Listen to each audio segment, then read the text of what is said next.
የክርስትና ህይወት ላይ ነው ያለሁት። የስ በክርስትና ነው ያለሁት እንጂ የኦርቶዶክስ ሃይማኖት ተከታይ አይደለም። ለምን ካልከኝ የኔን ነው የሌላውን አይደለም። ሃይማኖትና እምነት የተለያዩ ናቸው። በኔ ሃይማኖት ውስጥ ሆኖ ጨፍጫፊ፣ ገዳይ፣ አጭበርባሪ ምን ባይ በጣም ብዙዋል። ሃይማኖተኛ ነው። አማኝ ግን አማኝ ምንድን ነው? ያምናል። በጌታ የሆነ ነው። ያምናል። በጌታ ነው የሚመላለሰው። you see the difference። ሃይማኖተኛ ስትሆንና እምነት ሲኖር ልዩነቱ ሰው ብዙ ኮንፊውዝድ የሆነበት ነገር አለ። በእምነት የምረማመደው ማንነት ወርቅ ምናምን ላይ አለ። በሃይማኖት የምረማመደው ማንነት ደግሞ 15 ዓመትም ከዛ በፊትም አለ። ስለዚህ በእምነት ክርስቲያን ነኝ፣ ኦርቶዶክስ አይደለም።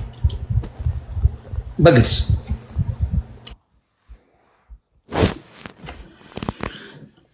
ብዙ ጊዜ የምታደምጣቸው ሰባኪዎች፣ ብዙ ጊዜ የምታደምጠው ዘማሪ ማን ነው? እኔ በጣም ወዳቸው ኬፋ፣ አውታሩ፣ ፓስተር ካሳሁን፣ ዳጊን በጣም ወደዋለሁ። ሊሊ፣ ሀዜብ የምትባል ሊሊ የምትባል እንትና አቤኔዘር ሌላ ይድነቃቸው የሚባሉ ዘማሪያን ተከስተ እንትና ደግሞ ማን ነው? ኧረ ስንቱ የሚለው መስፍን ጉቱ። እነዚህ ዘማሪያን በጣም የምወዳቸው የማከብራቸው ከድሮም አሁን አይደለም ከድሮም የምወድ የማከብራቸው ዘማሪያን ናቸው እና አሁን ደግሞ እየጨመርኩኝ ሌሎቹንም እየሰማሁ እና በጣም እነ ኤፍሬምን በጣም ነው የማዳምጣቸው። በጣም ደስ ይለኛል። በጣም ነው የማመሰግናቸው። በጣም ከበፊትም አዳማጭ ነኝ ታውቃላችሁ። መዝሙር በጣም እወዳለሁ። ከበፊትም እሰማለሁ። የክርስቲያኖችን መዝሙር በጣም ከበፊትም እሰማለሁ። ዳጊ ግን ለእኔ ከባድ ሚዛኔ ነው። ዳጊና ሊሊ ከባድ ሚዛኖቼ ናቸው። በጣም ነው የምወዳቸው። በዚህ አጋጣሚ አንድ መልዕክት ላስተላልፍ። እኔ በዓለማዊ በጣም ብዙ ሰዎችን ኢንተርቪው አድርጌያለሁ። በመንፈሳዊ ዓለም ከኦርቶዶክስም ከእስልምናም ከፕሮቴስታንትም ይኖራሉ። ከፕሮቴስታንት እምነት ተከታዮች ተከስተን ከዚህ በፊት አቅርቤዋለሁ። ሁልጊዜ ማንን ብታቀርብ ደስ ይላል ብትለኝ ቃል ኪዳን ጥላሁን ሊሊ። ምናልባት በዚህ አጋጣሚ እያደመጠች ካለች ወይ ለእሷ ቅርበት ያላችሁ ሰዎች ካላችሁ እንደው እዚህ ሶሻል ሚዲያ ላይ ቲክቶክ ላይ መታ የሚገርም ኢንተርቪው ባደርግ ደስ ይለኛል እና አስተላልፉልኝ ይህ መልእክት። በጣም ነው ማከብር። እኔም ጋር አለ እውነት በጌታ ከሆንሽ እኔ ላስላስ አድርጌሻለሁ። ጌታ ፍቅርን ነው ያስተማረው ካልሽ ወይ እኔም ጋር ወይም ቴዶ ጋር መተሽ ይሄንን ምስክርነት ብትሰጪ ደስ ይለኛል። በጣም ነው የማይገባ ንግግር ተናግሬያታለሁ። እኔ ያልኩህ እኮ በእንትን እየነበር በአለም ረጋጭ ነኝ፣ ማንንም አልሰማም እና በእውነት ያው በጌታ ነሽ አውቃለሁ። ግን ምናልባት ያልተሰማሽ ከሆነ ንግግር ከተሰማሽ አንደርስታንድ ከተሰማሽ ቴዶ ጋር መተሽ በደንብ ተወያይ። ግን ካልተሰማሽ ዮኒ የምናውቅህ እንደዛ ነው ብለሽ ካልሽ ግን መምጣት ኤኒታይም እኔ ቤት ላንቺ ለኔ ክብሬ ነው። ላንቺ አሮ ነው ለኔ ትልቅ የይቅርታ ቀን ነው። ስለዚህ እሱን ብታረጊ ደስ ይለኛል። እኔ በጣም መዝሙሮቿ በጣም ነው የምወዳቸው። በጣም ነው የምወደው። የሚሆነው ላይቀር የማይሆነው ላይሆን፣ ምንድነው መሸበር? ምንድነው መደነቅ? እግዚአብሔር እያለ ሁሉን የሚችለው ነፍሴ ሆይ ማዘንሽ ከቶ ለምንድን ነው የሚል መዝሙር አላት። በጣም የሚገርም ያው ሲንግሉን ለቋል። ቤተሰብ ስሙ፣ ይሄ ሪከርድ መደረግ አለበት። ሲንግሉን ለቋል። በጣም ሪከርድ መደረግ አለበት። ቤተሰብ አምልጧቸዋል፣ አታስብ። እዚህ አይ ቲንክ አድርገውታል። እንደኔ ተቀናብሮ ይቀርባል። አይ በጣም የሚገርም እንትን ናቸው ዝማሬዎቿ። በየትኛውም እምነት ውስጥ ያሉ ሰዎች ሲያደምጡ ማየው እና ኦርቶዶክስ ብዙዎቹ ያደምጣሉ። መልእክት ናቸው። እኔ ዝማሬ ብዙ ጊዜ ዝማሬ የእግዚአብሔር ቃል ሲሆን ደስ ይለኛል። አዎ እንደዛ ስትል የሆነ መዝሙር መጣልኝ። እሷ የምትለው እንደ እግዚአብሔር ያለ እንደ አምላኬ ያለ እደነቃለሁኝ በምድር ስለሌለ ትላለች። እንደ እግዚአብሔር ያለ እንደ አምላኬ ያለ እደነቃለሁኝ በምድር ስለሌለ ትላለች። በጣም የሚደናንቁ መዝሙሮች አሏት። በጣም ነው የምወደው መዝሙሮቹ። ማን አለ እስቲ ሌላ እንደ እግዚአብሔር ያለ የት ታገኛለህ? የት? ስለዚህ የሚያረካ ማንነት ያለውን ስለሚዘምሩት በጣም እደሰታለሁ እና በጣም የምትወደድ ሰው ናት። በጣም ሊሊሻዬ ተባረኪ እናቱ። በጣም የሚገርም መዝሙሮች ነው። ሌላኛው ደግሞ አንድ ደህና ነኝ እስቲ በለው። ደህና ነኝ እግዚአብሔር ይመስገን፣ እግዚአብሔር ይመስገን፣ እግዚአብሔር ይመስገን፣ እግዚአብሔር ይመስገን፣ እግዚአብሔር ይመስገን። የሕይወቴን መጽሐፍ እየጻፈው እሱ ነው። ደራሲው እግዚአብሔር ተራኪው እኔ ነኝ። ደራሲው እሱ ነው ተራኪው እኔ ነኝ። የመጨረሻውን ምዕራፉን ሳነበው ደህና ነህ ብሎኛል፣ ደህና ነኝ እላለሁ። ደህና ነህ ብሎኛል፣ ደህና ነኝ እላለሁ። በጣም የሚገርም አሁን የአሁኑን ጊዜ አስቀረጽከው። አየህ አልገባህም። የአራዳ ልጅ ማለት ይሄ ነው። አያል አስገኘው ማብራት እንትኑ መልእክቱ ጥልቅ ነው። አሁን አንዳንድ ሰዎች ዛሬ ላይ ተከፍተው ሊሆን ይችላል። ዛሬ ነገሮች ተበላሽቶባቸዋል። ዛሬ በጣም ብዙ አይነት ውጊያዎች ሊኖርባቸው ይችላል። ግን ዝማሬው የመጨረሻውን ምዕራፍ ስታዩ የመጨረሻው ምዕራፍ ምን ይላል ነው ቁም ነገሩ። ትክክል። የመጨረሻው ምዕራፍ ደህና ነህ ብለዋል። ደህና ነህ ማለት ዋው! በጣም ትገርም ዘማሪ ቡካዬ አግኝታለች፣ ትለጠፋታለህ። ቡካ በጣም ወዳት። በየትም ሆና የምትወደኝ ሰው በምንም ውስጥ ሆኜ እኔ ቃላት የለኝም። እግዚአብሔር በሚያውቀው ብዙ ወንድምና እህቶች ሰጥቶኛል። በምንም ውስጥ ሆኜ የሚወዱኝ ወዳጆች አሉ፣ በየትኛውም ሆኜ እና እደነቃለሁ። ይሄ የእግዚአብሔር ቸርነት ነው ነው። ቴዳዬ ቀጥል። ኦኬ፣ የመጨረሻ ጥያቄ ነው። ከዛ ላይ የምጠይቅኝ ጥያቄዎች ካሉ ታነሳለህ። በመሀል ስናወራ እንደዚሁ የምናነሳቸው ነገሮች ጠይቃለሁ አሉኝ እንጂ አሉኝ። አሁን አንተ የነበርክበት የሶሻል ሚዲያ ህይወት አለ። አሁን በነገር ላይ ብዙ ሰዎች ሶሻል ሚዲያን ሲጠየፉ እዛ ሄዳችሁ ፖለቲካ እንዴት ታወራላችሁ፣ እዛ ሄደ እንዴት ስብከት ትሰብካል ይላል። ጎበዝ ሰው በነገር ላይ ወጣቱ ያለበት ነው መገኘት ያለበት የሚል እምነት አለኝ። አደን ኦፍ ዘ ዴይ ህዝቡ የት ነው ያለው? ህዝቡ ያለበት ቦታ እዚህ ነው። አንተ ያለው ሳተላይት ላይ ነው። አይገናኝም። ትክክለኛ ሰዎች መገኘት ያለባቸው እዚህ ጋር ነው ብዬ አስባለሁ። ፖለቲከኞችም ቢሆኑ ሃይማኖት ሰባኪዎችም ቢሆኑ ወጣቱ ያለው እዚህ ነው። ህዝቡ ያለው እዚህ ስለሆነ ማለት ነው። በቀጣይ ሳይ እየመጡ ያሉ እንቅስቃሴዎች ያሉ ይመስለኛል። አሁን በኦርቶዶክስ በኩልም ያሉ ወንድሞች በጣም የተደራጁ ናቸው። በእስልምናውም እንደዚህ ተደራጅተው የሃይማኖት ጉዳይ በጣም እየተስፋፋ ነው። በፕሮቴስታንት በኩልም እንደዚህ በጣም የተደራጀ ነገር ነው የሚታየኝ እና እንደው ተንብይ ብትባል ሶሻል ሚዲያውን የመንፈሳዊ ቶፒክ የሚውጠው ይመስላል ወይስ ዶሚኔት የሚያደርገው ዓለማዊ ጉዳዮች ናቸው ብለን የምታስበው? እስኪ ቃል አውጣ እስኪ። ይሄ እውነት ለመናገር የመጨረሻው ዘመን ነው። ተሄደው እውነት ነው የምናገረው። የእግዚአብሔር ነገር እየወረሰው ይሄዳል። ምክንያቱም ሰው ተባልቶ ሰልችቶታል። በቃ ሰልችቶታል። እዛ የሚሰማው የማይረባ ነገር ነው፣ እዚህ የሚሰማው የማይረባ ነገር ነው ምናምንና ሰው በቃ ሰለቸው ገባ፣ ተሰልችቷል። አሁን ብትለው አንተ ራሱ እውነት ለመናገር ቆም ብለህ ማየት ጀመርክ። እንዴ ፖለቲካ እናወራለን እስቲ ጌታ እንደምሆን እንፈልገው ብለህ ከራስን መጀመር ይቻላል። ፖለቲካ እኮ አወራንበት ምንም መፍትሄ የለውም። ገባ የምድር ነገር ብታወራ ቀዳዳው እየበዛ እንጂ ቀዳዳው እየተደፈነ አይደለም። የምድር ጉዳይ ቀዳዳ ይበዛል። ቀዳዳ ደሞዜ ጨመረ ብለህ የተሻለ ህይወት አትኖርም። ቀዳዳው ነው የሚበዛው። ኢላን ማስክ ያለውን ቀዳዳ ቢነግርህ ትስቃለህ። የዓለም አንደኛ ሀብታም የተባለው በጣም ቸግሮኛል ነው የሚልህ።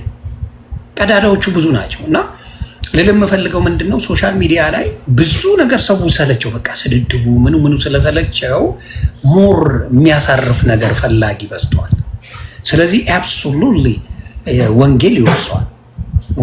የሙስሊም ልጆች ሙስሊሞችን በደንብ ጠንክረው ያስተምራሉ። የኦርቶዶክስ ወንድምና እህቶችን ጠንክረው ያስተምራሉ። በክርስትና ያሉ ወንድምና እህቶች በደንብ ጠንክረው ወደ ክርስትና እንዲጠነክሩ ያደርጋሉ። ስለዚህ አብሶሉትሊ የሚወርሰው ከዚህ በኋላ ወንጌል እንጂ ዓለማዊ ነገር አይደለም። ሶሻል ሚዲያን የሚወርሰው ከዚህ በኋላ ወንጌል። ምክንያቱም እንዳልኩ የሚያሳርፍ ፖለቲካ የለም፣ የሚያሳርፍ ዓለማዊ ህይወት የለም፣ ምንም የለም። ዛሬ ሰምተህ ነገም ሌላ ነው፣ ሌላም አጀንዳ። ስለዚህ ሰው ስለሰለቸው አብሶሉትሊ ወንጌል ይሸፍነዋል። ደፍነል በቃ ይሄ መጨረሻው ዘመን ነው። ወንጌል ይሸፍናል። ይሄን ነው ማምነው። ዋው የሚገርም ነገር ነው። እውነት ነው። እኔ የማምንበት ነገር ነው። ይሄ የክላስ ልዩነት ሊኖር ይገባል ብዬ አስባለሁ። ያው በቀልድ እንኳን እያደረግኩኝ ሰላምታ ሳቀርብ ዝም ብዬ የከፋፈልኩኝ ሰላምታ አቀርባለሁ እና ሶሻል ሚዲያ ላይ የክላስ ልዩነት ሊኖር ይገባል ብዬ አስባለሁ። አሁን የሆነ የምትገኝበት ምድብ የትኛው ነው? ከተሳዳቢዎች ጋር ነው? እነዚህ ከጋጦጦች ጋር ነው? እግዚአብሔርን መንግስት ከሚፈልጉ ወይም ደግሞ በማህበራዊ ጉዳይ ሰላማዊ ውይይት ከሚያደርጉ ሰዎች ጋር ነው? ቬሪ ኢምፖርታንት። እና ሶሻል ሚዲያ ላይ አሁን እንደዚህ አይነት ነገሮች እየዘቀጡ ሰዎች ትላንት ተሳዳቢ የነበሩ ሰዎች አይለወጡም ማለት አይደለም፣ ይለወጣሉ። የሚለወጡት ግን እናንተ ደና የምትባሉ ሰዎች፣ እነዚህ ሰዎች ያሉበት ህይወት ትክክል እንደሆነ እንዲያስቡ ሳይሆን ትክክል እንዳልሆነ ማሳየት ሲችሉ ነው። አሁን ብዙ ጊዜ ተሳዳቢዎቹ ማይለወጡት የተሻሉ የሚባሉ ሰዎች ይሸልሟቸዋል። እንዴ ብሎ ሰውዬው ይለወጣል። እናትን እንዲህ ላርጋት ያለ ሰውዬ አንበሳ እያወረድክለት እናትን እንዲህ ላርጋት ማለት ለካ ያሸልማሉ። እውቀት የሚያካፍሉ ሰዎች ዞር ብሎ የሚያቸው የለም፣ የሚያበረታታቸው የለም። እና ጎራችሁ ራሱ በተለይ ለትውልዳችሁ ማሰብ አለባችሁ። ልጆች ታፈራላችሁ፣ ቤተሰብ ታፈራላችሁ። ሰርታችሁ ደክማችሁ የምታገኙትን ገንዘብ የምትዘሩበትን ቦታ ራሱ ማወቅ አለባችሁ። እንደዛ ሲሆን እነዚህም ልጆች እየተማሩ ይመጣሉ ብዬ አስባለሁ። እና በተለይ እኔ በግሌ ስማር የተማረኩባችሁ ሰዎች አላችሁ። ብዙ ጊዜ ነው የምናገረው፣ ዛሬም ደግሜ ልናገር። ይሄ በተለይ የሃይማኖቱን ጉዳይ ሲጀምር የተደነቅኩባቸዋል ቁም ነገር። ለምሳሌ ከኦርቶዶክስ እምነት ተከታይ መዝሙረ ያሬድ የሚባል ልጅ ንግግሮቹ አሁን ድረስ ይመጡብኛል። ባይገርምህ እርጋታዎቹ ሰዎች ሁሉ ይናገራሉ። እንደዚህ አይነት ሰዎችን በጣም በብዛት ያብዛልን። እብነ የሚባል ልጅ አለ። ሌሎች ሁለት ልጆች አሉ፣ ስማቸው ብዙ ጊዜ አያዘልኝም። ከፕሮቴስታንት ኤፍሬም ባለጊዜው አለ፣ ኤፍሬም ባለጊዜው። እና እንደዚህ ያሉ ሰዎች ሌሎችን ስላላገኘው ነው መድረክ ላይ ስላልተገኘን እንጂ የሉም ማለት አይደለም። እና እንዲህ ያሉ ሰዎችን ስታይ ይለውጠዋል። እኔም ብቻ ወይም የሚያደምጥን ሰው ብቻ ሳይሆን ይሄንን ቀርጾ ሰዎች ዛሬ በሚሊዮኖች ያዩታል። በአሁን ሰዓት ስንቶቹ እያስተላለፉት እንደሆነ አታውቅምና ስንቶቹን እየደረስክ እንደሆነ አታውቅምና እንዲህ ያሉትን ያብዛልን ለማለት ያለው ጋጠወጥ ጉድ እየፈላ ነው። ጋጠወጥ የመጫወቻ ሜዳ ልታጣ ነው። ቶሎ ብለህ የባህሪ ለውጥ አምጣ፣ ካልሆነ ጋጠወጥነት እንጀራ መሆኑ ሊቀር ነው። ጎበዝ እያልኩ ነው። እናንተም ጤነኞች ሰዎች ከህመምተኞች ጋር ምድባችሁን ማስቀመጥ የለባችሁ። ስናችሁ የጎራ ልዩነት የክላስ ዲፈረንስ መፍጠር አለባቸው የሚል እምነት አለኝ። እና ይለወጣል። ሁሉም ሰው በባህሪው በጊዜ ሂደት ይለወጣል የሚል እምነት አለኝ። ነገ ሰዎች ባሉበት አይቀመጡም። በጊዜ ሂደት ከዚህ ነገሮች ይወጣሉ ብዬ ተስፋ አድርጋለሁ። በመሀል ማነሳለ ጥያቄዎች ሊኖሩ ይችላሉ። አሁን እኔን የምጠይቀኝ ጥያቄ አለ። ዮኒ ማኛ የስ ቴድ ዛንተ ተጠይቆ አያውቅም። ቴዲና መጠየቅ አለበት። እምልህ በፕሮፌሽን ያው ትክክለኛ የትክክለኛ ጋዜጠኝነት እንዲያው ሌሎቹ የብዙ ዘመን ጋዜጠኛ ከተባሉት በላይ እዚህ ስላለ አይደለም ሁሌ የምለው ሊያደርጉ ያልቻሉትን እዘቡዝም ኢምፖሲብል የተባለውን የጋዜጠኝነት ፕሮፌሽን መለኪያ በማድረግህ በመጀመሪያ አመሰግናለሁ። በቃ ማንም ያልቻለው በኢትዮጵያ የ20 ዓመት የ30 ዓመት የ40 ዓመት የ50 ዓመት ኤክስፒሪየንስ ያለው ልምድ አላቸው የተባሉ ሰዎች የተለያዩ ሰዎች የተለያዩ ፖለቲካ አመለካከት ያላቸው ለመገዳደል የሚፈላለጉ ኃይል ያላቸው የራሳቸው ጦር ያላቸው ሰዎችን ፔጅ ላይ አምጥተ በክብር ደቂቃ ሰጥተ በስርዓት እንዲነጋገሩ ማድረግ ማቸው ኢትስ ሚራክል። በኢትዮጵያ ታሪክ ተሰምቶም ታይቶም ምንም ተብሎ አይታወቅም። ስለዚህ ለዚህ እኔ ትልቁ ክብር ሰጪ። ሁሉ ነገር ከክብር ነው የሚጀምረውና ማንም አልቻለም። ኖበዲ ነን። አሁንም ሊያረጉ የሞከሩ ሰዎች አሉ። በሰከንድ ተበለሻሽቶ 10 ሰዓት ያወራቸዋል ያላስ 10 ሰዓት እና ይሄ ማንም ያልተሰጠው እኔ የጋዜጠኞች ቆንጮ ብትለኝ ቴዲ ሐዋሳን እልሃለሁ። ኖበዲ የራሱን ያወራውን ሳይሆን የራሳቸውን የሚያወሩት ሳይሆኑ የራሳቸውን ዜና ሰብስበው የማያወሩ ሳይሆኑ ለሀገር የሚጠቅም ገንቢም ይሁን የማይገባ ነገሮችን አሰባስበው ሀሳባቸውን እንዲገልጹ ያደረገ በጨዋ እንዲያደርጉ የጋዜጠኞች ቁንጮ ለእኔ ቴዲ ሐዋሳ። ስለዚህ በመጀመሪያ ታንኪዩ ያንን ፕሮፌሽን በዚህ ደረጃ ማድረስህ ይህን ቃላት ፈርስት ግን ይሄን አይዲያ ይሄን ሀሳብ ይሄን ከባድ ነገር እንዴት በመጀመሪያ ልታመጣው ቻልክ? እንዴትስ በዛ ሰክሰስፉል ለመሆን ምን አይነት አይዲያዎች ነው ስታረጊ ነበረው? ጭንቀቱ ነበር ወይ? ፍላጎቱ ነበር ወይ? እንዴትስ ሊመጣልህ ቻለ? እስቲ ይሄን ነገር ንገረን። መቼም ተናግረው አታውቅም። የመጀመሪያ ነገር ያልከኝ በሙሉ ይገባኛል ብዬ አላስብም፣ ግን ያልከኝ በሙሉ ይገባል ካልከኝ ከልብ አመሰግናለሁ። ከልብ ነው። ለዚህ እግዚአብሔር ያክብርልኝ። ቴንክ ዩ ዮኒ። እንዴት ልታስበው ቻልክ ካልከኝ እኔ ሁልጊዜ ማስበው ከኔ የሚጠበቀውን ነው ያደረኩት። እኔ ሰዎች መገረም ያለባቸው ከዚህ በተቃራኒው ባደርግ ነበር። ዩኒቨርሲቲ ጆርናሊዝም ኤንድ ማስ ኮሚኒኬሽን ተመርቄ ከወጣሁኝ ስራዬ ነው ይሄ። ይሄን ማድረግ ማወያየት ካልቻልኩኝ ታዲያ ለምን ዩኒቨርሲቲ ገባሁኝ? ከኔ ጋር አብረው የተማሩ የኔ ሲኒየሮች ጓደኞቼ በትላልቅ ደረጃ ላይ ዛሬ ሚኒስትሮችን ቁጭ አድርገው ያወያያሉ፣ ኢንተርቪው ያደርጋሉ፣ ብዙ ነገሮችን ያደርጋሉ። ብዙ ደረጃ ላይ ደርሰዋል። አንድ እግር ኳስ ተጫዋች እግር ኳስ ለምን ተጫወትክ አይባልም። እግር ኳስ መጫወት ስራው ነው ብዬ አስባለሁ። አንድ ኢንጂነር የምህንድስና ስራ ይሰራል፣ አንድ ዶክተር ያክማል። እኔ እንደዛ ነው የምወስደው። ግን ያን ሳደርግ ኢንቫይሮንመንቱ ቀላል ነበረ ወይ? እንደምታውቀው ነው፣ በጣም ቶክሲክ ኢንቫይሮንመንት ነው። እኔ ዩቲዩብ ላይ ባለኝ ኔትወርክ በሳምንት 2 ሃይ ፕሮፋይል የሆኑ ፖለቲከኞችን እየጋበዝኩኝ ሱፍና ከረባት አድርገው እንግዳ እያደረኩኝ ማቅረብ አይከብደኝም። በጣም ብዙ ኔትወርክ አለኝ፣ ያን ማድረግ ይችላል። እዚህ ቲክቶክ ላይ ግን ስመጣ አንደኛ ቲክቶክ ራሱ ደስ ይለኛል። ማዝናኛ አለው፣ ፖለቲካ አለው፣ ስብከት አለው እና በዛ የጀመርኩት ነገር ነው። መጀመሪያ ስመጣ እንደምታስታውሰው በቀልድ ነበር የመጣሁት። ከራሴ ጋር የተለያዩ ስታይሎችን እያሳየው ምናምን፣ የሊትሬቸር አንዱ ዘውግ ነው። ከዛ በኋላ ሪያክሽን ምናምን ሰራለሁ። እሱም አንዱ የሊትሬቸር ዘውግ ነው። የሚረዱ የሚያውቁ ሰዎች አሉ፣ ድራማ እንደሆነ ማለት ነው። ወደ ፖለቲካው ግን ስመጣ ብዙ የሚያናዱኝ ነገሮች ነበሩ። በተለይ እነዚህ እውቀት ያላቸው ሰዎች፣ መናገር የሚችሉ ሰዎች ከውስጡ ጋር የሚቃረን ሀሳብ ስላቀረቡ ብቻ ምን አለ ሰምቼ በጨረስኩት ይሄን ልጅ ባያወርደው ምናምን ያልኩባቸው ብዙ ጊዜቶች አሉ። ከውስጡ ጋር ብዙ ጊዜ ከውስጡ ጋር ከተቃረን አዋርዷ ሰድባ ያባራል እና ለአድማጭ አይጨነቁም። ብዙ ጊዜ እኔ ስመጣ ውይይት እንደዚህ መምሰል አለበት ብዬ አላምንም። ብዙ ጊዜ የሚያናዱኝ አንዳንድ ውይይቶች ራሳቸው ኤኮ ቻምበር ናቸው። አንድ አይነት ድምፅ ብቻ ሲጮህ ነው የምሰማው።